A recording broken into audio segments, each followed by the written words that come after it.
पीली चिड़िया और सरगोशियों वाला जंगल। जंगल जिंदगी से भरा हुआ था। दरख्त आसमान को छू रहे थे जैसे सदियों पुराने मुहाफिज। उनकी सब्ज पत्तियां हुआ के साथ सरगोशियां कर रही थी। बेलें जमुर्द के फीतों की तरह लटक रही थी और सूरज की किरणें पत्तों के दरमियान से छनकर जमीन पर सुनहरी धब्बे बना रही थी। इस रंग बरंगी और मसरूफ दुनिया में एक छोटी सी चिड़िया रहती थी, एक पीली चिड़िया जिसका नाम सूना था। सूना कोई आम चिड़िया नहीं थी। इसके परों में सूरज की चमक झलकती थी और उसकी आंखों में तजस्सुस की चमक थी। हर सुबह जब जंगल जागता, बंदर चीखते, नदी बहती और हवा में ताजगी फैलती, सूना बड़े बरगद के दरख्त की सबसे ऊंची शाख पर बैठती और अपनी मीठी सुरीली आवाज में गीत गाती। इसके गाने से पूरा जंगल मुस्कुरा उठता। कहा जाता था कि सूना की आवाज सुनकर सूरज भी जरा जल्दी तुलू होता है। लेकिन सूना के दिल में एक बेचैनी थी। दूसरे परिंदों की तरह वो सिर्फ घोंसला बनाकर जीने से मुतमईन नहीं थी। वो कुछ और चाहती थी, और कुछ नया देखना, कुछ नया सीखना। इसे हमेशा लगता था कि जंगल के पार कोई ऐसी दुनिया है जहां के रंग और नगमे उसने कभी नहीं देखे, कभी नहीं सुने। एक दिन सुबह सवेरे जब उसके कतरे अब भी पत्तियों पर चमक रहे थे, सूना ने फैसला कर लिया, आज मैं जंगल के इस पार जाऊंगी जहां सूरज डूबता है, उसने खुद से कहा। वो अपने नन्हे पैरों को झपकती हुई उड़ान भरने लगी। नीचे से बंदरों ने हैरत से देखा। कहाँ जा रही हो, सूना? दुनिया देखने, सूना ने खुशी से चहक कर जवाब दिया। वो दरख्तों के ऊपर से, नदियों के पार से और पुरअसरार वादियों के बीच से गुजरी। कुछ देर बाद जंगल गहरा और खामोश होने लगा। यहाँ परिंदे कम थे, रोशनी मध्यम थी और दरख्तों की जुड़े जमीन से बाहर बिल खा रही थी। सूना ने जरा घबरा कर पर समेटे, मगर इसका दिल अब भी मजबूत था। थोड़ी ही देर में वो एक अजीब मंजर पर पहुंची। एक पुराना खुश्क दरख्त जिसकी शाखों पर कोई पता नहीं था। नीचे एक छोटा सा चश्मा बह रहा था जिसका पानी चांदनी की तरह चमक रहा था। सूना ने प्यास बुझाने के लिए चोंच डुबोई तो अचानक एक आवाज गूंजी, कौन है जो मेरे चश्मे का पानी पीता है? सूना चौंक कर उड़ी, मैं हूं, सूना, एक छोटी सी पीली चिड़िया। आप कौन हैं?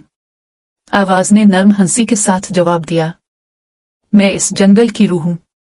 बहुत कम परिंदे यहां तक पहुंचते हैं। तुम क्यों आई हो, छोटी चिड़िया? सूना ने हिम्मत जमा की, मैं देखना चाहती हूं कि इस जंगल के पार क्या है। मैं दुनिया को जानना चाहती हूं। रूह ने कहा, हर जानदार में तजस्सुस होता है, मगर कुछ राज ऐसे हैं जिन्हें जानने के लिए दिल के साथ हौसला भी चाहिए।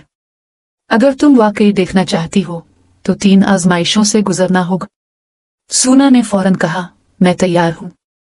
पहली आजमाइश में रूह ने उसे एक घने अंधेरे में भेज दिया जहां कोई आवाज नहीं थी। वहां सूना को सिर्फ अपने पैरों की सरसराहट सुनाई देती। मगर उसने खुद से कहा, अंधेरा खौफनाक नहीं, ये सिर्फ रोशनी की गैर मौजूदगी है। वो दिल में रोशनी जगाकर आगे बढ़ती गई और जैसे ही इसने ये सोचा, जंगल में रोशनी लूट आए। रूह की आवाज गूंजी, तुमने पहला सबक सीख लिया, रोशनी हमेशा तुम्हारे अंदर होती है। दूसरी आजमाइश में रूह ने एक बड़े तूफान को जन्म दिया। हुआ चीखी, दरख्त झूमे, बारिश तेज हो गई। सूना छुपने लगी मगर कहीं पनाह ना मिली। फिर उससे याद आया, अगर वो हुआ के खिलाफ नहीं बल्कि इसके साथ उड़े तो वो गिरने से बच सकती है। इसने अपने पर फैलाए और तूफान के रुख में उड़ान भर दी। थोड़ी देर बाद तूफान थम गया। रूह ने कहा, तुमने दूसरा सबक सीख लिया है, कभी कभी मुजाहमत नहीं, कबूल करना ही ताकत होती है। तीसरी आजमाइश सबसे मुश्किल थी। रूह ने इसे एक आईने के तालाब के सामने ला खड़ा किया। इसमें देखो और सच बताओ कि तुम क्या देखती हो। सूना ने झांका और अपनी झलक देखी, मगर वो सिर्फ एक छोटी चिड़िया नहीं थी। वो खुद सूरज की एक किरण जैसी लग रही थी जो आसमान से जमीन पर आई हो। इसके अंदर हिम्मत, मोहब्बत और उम्मीद की चमक थी। मैं खुद रोशनी हूं, सूना ने आहिस्ता से कहा। रूह मुस्कुराई, और यही तीसरे सबक का मतलब है, तुम्हें बाहर कुछ ढूंढने की जरूरत नहीं, क्योंकि जो रोशनी तुम तलाश कर रही हो वो तुम्हारे अंदर है।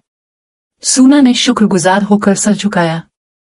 अब जाओ छोटी चिड़िया, अपनी रोशनी जंगल के साथ बांट दो।